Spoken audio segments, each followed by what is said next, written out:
Sekitar 2500 tahun yang lalu, ada orang yang nanya kayak gini. Emangnya apa sih yang bisa didapetin dari meditasi? Terus orang yang ditanya ngejawab, tidak ada. Tapi saya bisa tahu apa yang telah saya lepaskan, yaitu kemarahan, kecemasan, rasa tidak aman, ketakutan akan tua, dan kematian.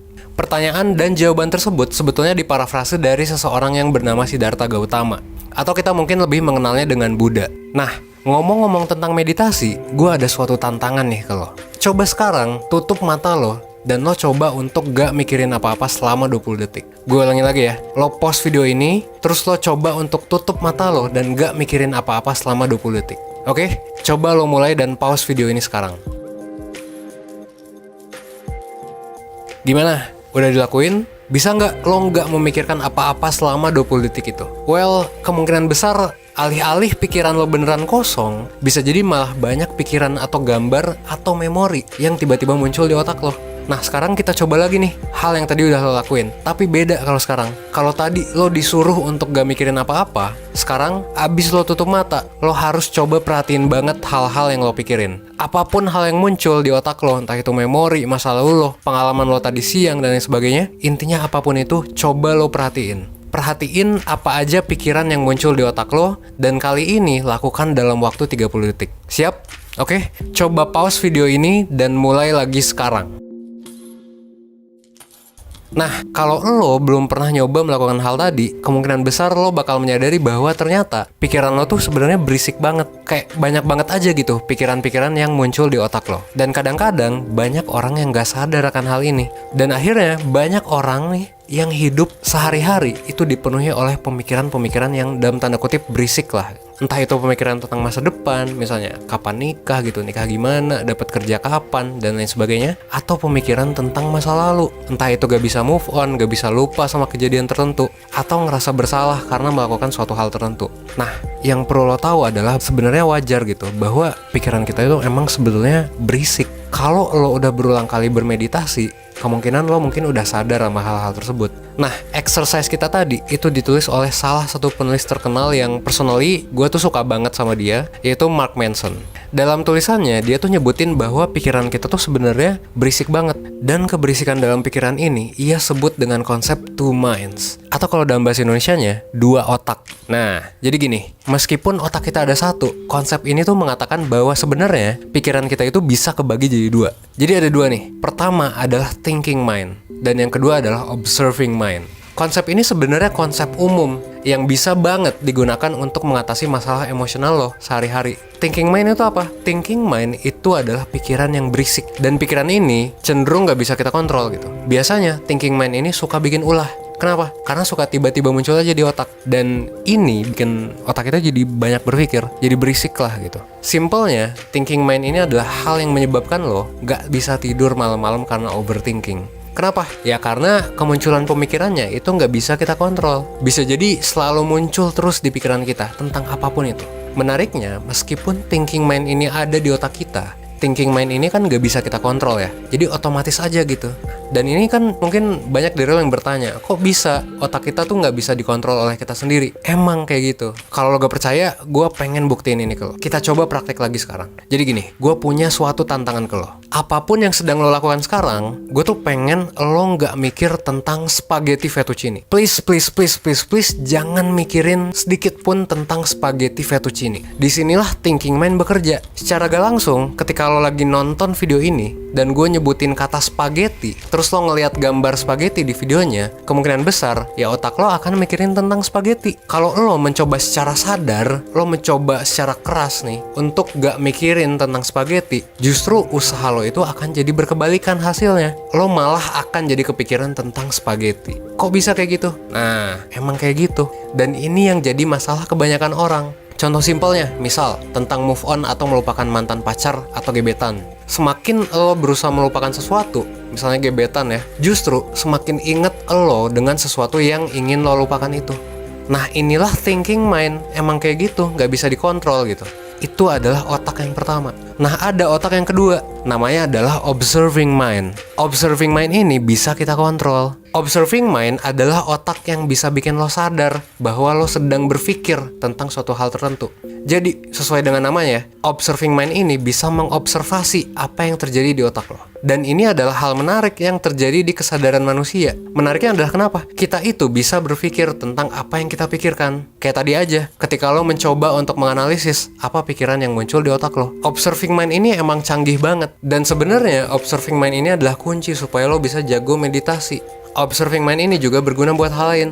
Bisa bikin lo jago memimpin organisasi, bisa bikin lo melepaskan kecemasan ya, kesedihan, emosi yang lo rasain, dan bahkan bisa bikin lo jadi pembelajar yang oke banget. Kalau di psikologi ada istilah lain, namanya adalah metakognisi, alias berpikir tentang berpikir. Nah, tapi observing mind ini kalau gak kita gunain dengan baik, bisa ngasih dampak negatif juga buat kita. Kebanyakan orang yang mengalami stres, overthinking, dan gak bisa menangani emosinya, itu sebenarnya bisa jadi ngerasa kayak gitu karena thinking mind dan observing mindnya ini ngegabung jadi satu dan gak bisa dibedain. Jadinya ngeblur.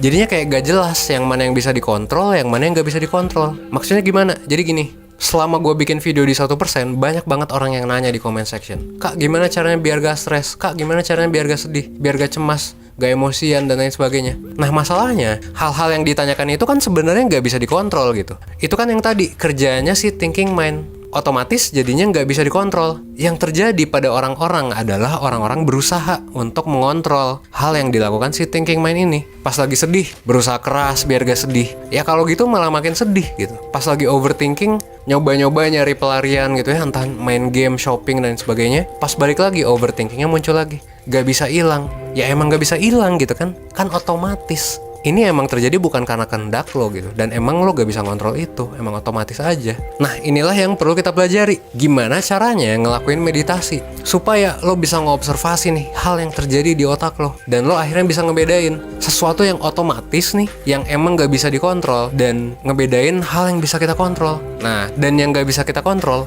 itu emang harus kita terima gitu. Harus kita acknowledge. Jadi sedih, takut, cemas, marah itu kan gak bisa kita kontrol ya. Jadi ya udah, harusnya di-acknowledge aja, diobservasi aja, lalu diterima.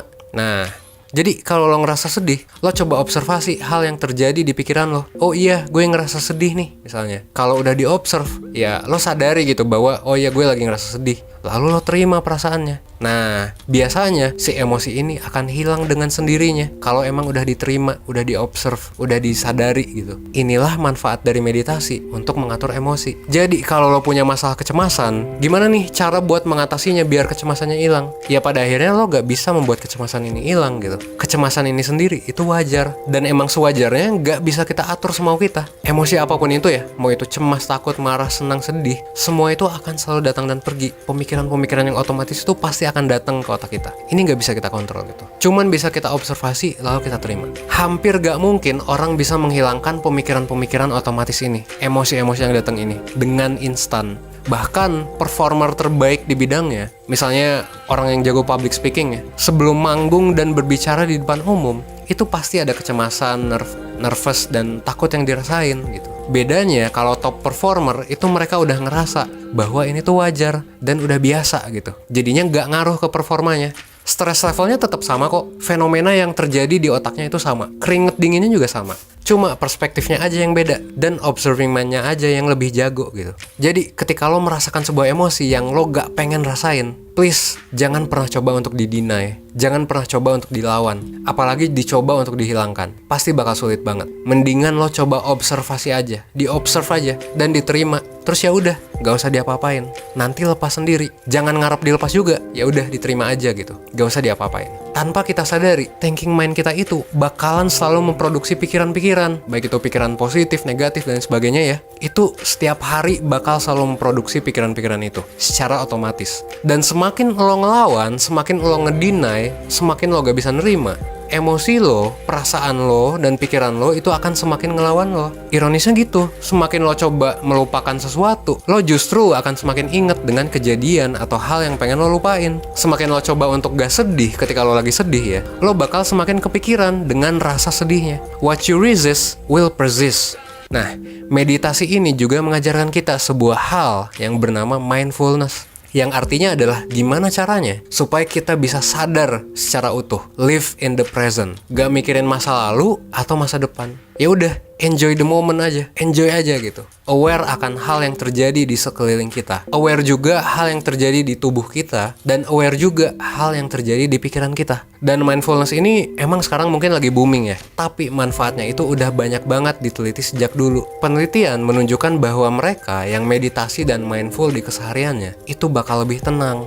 itu bakal lebih oke gitu dalam menjalani hidupnya. Dan ini udah banyak banget. Lo bisa coba searching aja di Google tentang manfaat mindfulness. Wah, udah banyak banget pokoknya. Dan mindfulness juga secara umum ya bakal bikin kita lebih sehat secara fisik maupun secara mental gitu. Makanya jangan heran kalau banyak orang di dunia yang meditasi setiap harinya. Bahkan orang terhebat sekalipun, kayak misalnya Michael Jordan ya, Angelina Jolie dan lain sebagainya, itu ngelakuin juga. Di sesi online mentoring pun, ketika gue jadi mentornya, gue pasti akan selalu ngebawa meditasi dan mindfulness ini sebagai salah satu tugas untuk mentinya lakuin. Kenapa? Sesimpel karena kita semua itu sebetulnya butuh untuk berada di sini, here and now gitu. Sadar akan keadaan saat ini dan melepaskan emosi-emosi yang ada di masa lalu ataupun masa depan.